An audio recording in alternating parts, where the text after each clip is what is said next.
అందరికీ నమస్కారం అండి. ఈరోజు ఆంధ్ర స్టైల్ చికెన్ సుక్కాని తయారు చేసి చూపించబోతున్నాను.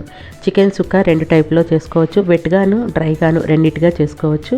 అలాగే బోన్ తోటి బోన్లెస్గానైనా చేసుకోవచ్చు. ఈరోజు నేను డ్రై బోన్లెస్ చికెన్ సుక్కాని తయారు చేసి చూపిస్తున్నాను. ఒరిజినల్గా అయితే చికెన్ సుక్కా కర్ణాటక ఉడిపి చాలా స్పెషల్గా తయారు చేస్తారు. కోకోనట్ ఆయిల్తో తయారు చేస్తారు. నేను చూపించబోయేది అయితే ఆంధ్ర స్టైల్ చికెన్ సుక్కా. చాలా టేస్టీగా ఉంటుంది. సైడ్ డిష్గా స్టార్టర్గా రైస్లోకి కలుపుకోవడానికి కూడా చాలా బాగుంటుంది. తయారీ విధానాన్ని చూసేద్దామా. ముందుగా చికెన్ని అరగంట పాటు ఉప్పులో నానబెట్టేసుకొని జాలిగంటలో వేసుకొని తడంతా పోయే వరకు పక్కన పెట్టుకోవాలి. తర్వాత గిన్నెలోకి తీసుకొని 1 స్పూన్ పెరుగు, 1/2 స్పూన్ వరకు పసుపు, 1 స్పూన్ కారం, తగినంత ఉప్పును వేసుకోవాలి. నేను ఇక్కడ బోన్లెస్ తీసుకుంటున్నాను. మీకు నచ్చితే బోన్తో కూడా తయారు చేసుకోవచ్చు. ఇప్పుడు ఈ ఇంగ్రీడియంట్స్ అన్నిటిని కూడా చికెన్ ముక్కలకి బాగా పట్టేటట్టుగా కలుపుకోవాలి.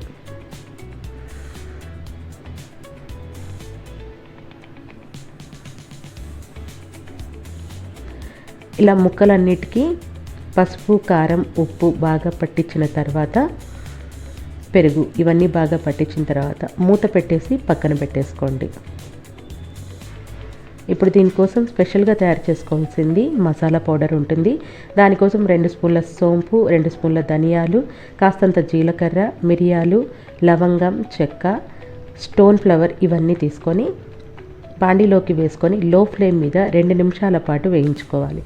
తప్పకుండా ఈ మసాలా వేస్తేనే సుక్కాకి మంచి టేస్ట్ అనేది వస్తుంది.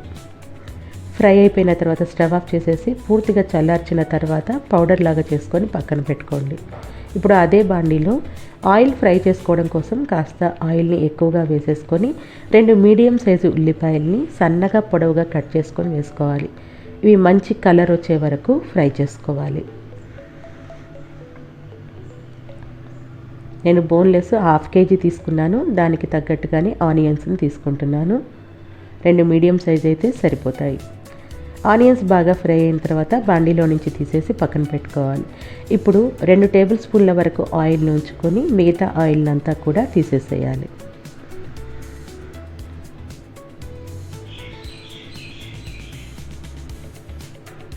ఇప్పుడు దీంట్లోకి 1 స్పూన్ నిండుగా ఫ్రెష్గా దంచుకున్నటువంటి అల్లం వెల్లుల్లి పేస్ట్ని వేసి పచ్చివాసన పోయే వరకు ఫ్రై చేసుకోవాలి. కాస్తంత కరివేపాకును కూడా యాడ్ చేయాలి. ఇప్పుడు 1 టమాటాని తీసుకొని సన్నటి ముక్కలుగా కట్ చేసేసుకొని వేసుకోవాలి. ఫ్లేమ్ని మీడియంలో పెట్టేసుకొని ఈ టమాటా ముక్క బాగా మెత్తగా ఉడికే వరకు ఉడకనివ్వాలి. మూత పెట్టేసుకుంటే త్వరగా ఉడికిపోతుంది. మూత పెట్టేసుకొని ఉడకనివ్వాలి.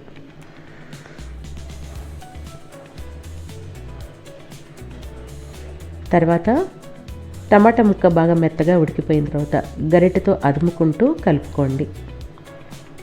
ఉడికిన ముక్క త్వరగా చిదిరిపోతుంది. ఇప్పుడు దీంట్లోకి కలిపి పెట్టుకున్నటువంటి చికెన్ని వేసుకోవాలి.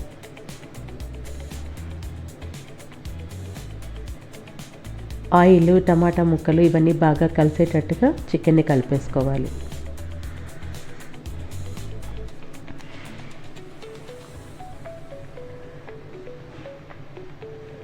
ఇలా మొత్తం కలుపుకున్న తర్వాత ఇప్పుడు మూత పెట్టేసుకొని ఫ్లేమ్ని సిమ్లో పెట్టుకొని ఉడకనివ్వాలి. మధ్య మధ్యలో కలుపుకుంటూ ఉండాలి.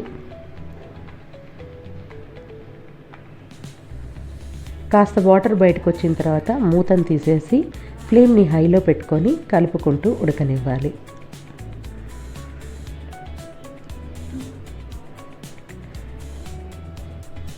ఇది కాస్త ఉడికిన తర్వాత ఆల్రెడీ మనం ఉప్పును వేసుకున్నాము. ఇప్పుడు గ్రేవీకి సరిపడినంత ఉప్పును వేసేసుకొని మరొకసారి మొత్తం కలిపేసుకోవాలి.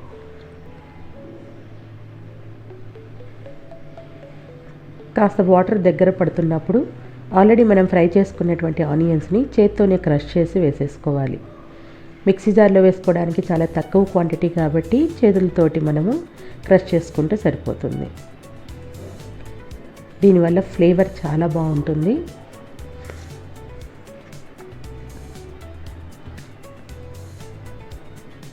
ఆనియన్స్ వేసిన తర్వాత ఒక 2 నిమిషాల పాటు ఇలాగే కలుపుకుంటూ ఉడకనివ్వాలి. తర్వాత ఆయిల్ సపరేట్ అవుతున్నప్పుడు 1 స్పూన్ కారం, మనం పౌడర్ చేసి పెట్టుకున్నటువంటి మసాలాని 2 స్పూన్స్ వేసుకోవాలి. తర్వాత మొత్తం కలిపేసుకుంటూ ఉండాలి. ఇలా ఎప్పటి వరకు ఫ్రై చేసుకోవాలంటే మసాలా అంతా బాండీకి పట్టుకునేంత వరకు ఫ్రై చేసుకుంటూ ఉండాలి. అప్పుడే సుక్క యొక్క టేస్ట్ చాలా బాగుంటుంది.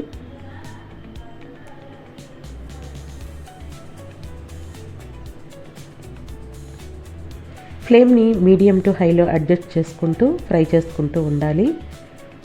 ఎప్పుడైతే బాండికి మసాలా పట్టేస్తుందో అప్పటి వరకు ఫ్రై చేసుకుంటూ ఉండాలి. ఆయిల్ సపరేట్ అవుతుంది. ఇంకా లాస్ట్ 1 మినిట్లో తీసేస్తాము అనుకున్నప్పుడు పచ్చిమిర్చిని పొడవుగా కట్ చేసుకొని ఒక 4-5 పచ్చిమిరపకాయలని వేసుకొని మసాలా బాండీకి అంటుతుంది అనుకున్నప్పుడు ఇంకా స్టవ్ ఆఫ్ చేసేసుకుంటే ఎంతో టేస్టీగా ఉండేటటువంటి చికెన్ సుక్క రెడీ అయిపోతుంది. లెమన్ ఆనియన్తో సర్వ్ చేసుకోవచ్చు. దింపేసే ముందు కొత్తిమీరను చల్లుకున్నాము అంటే చికెన్ సుక్క రెడీ. చాలా ఈజీగా టేస్టీగా తయారు చేసేసుకోవచ్చు. తప్పకుండా ట్రై చేయండి.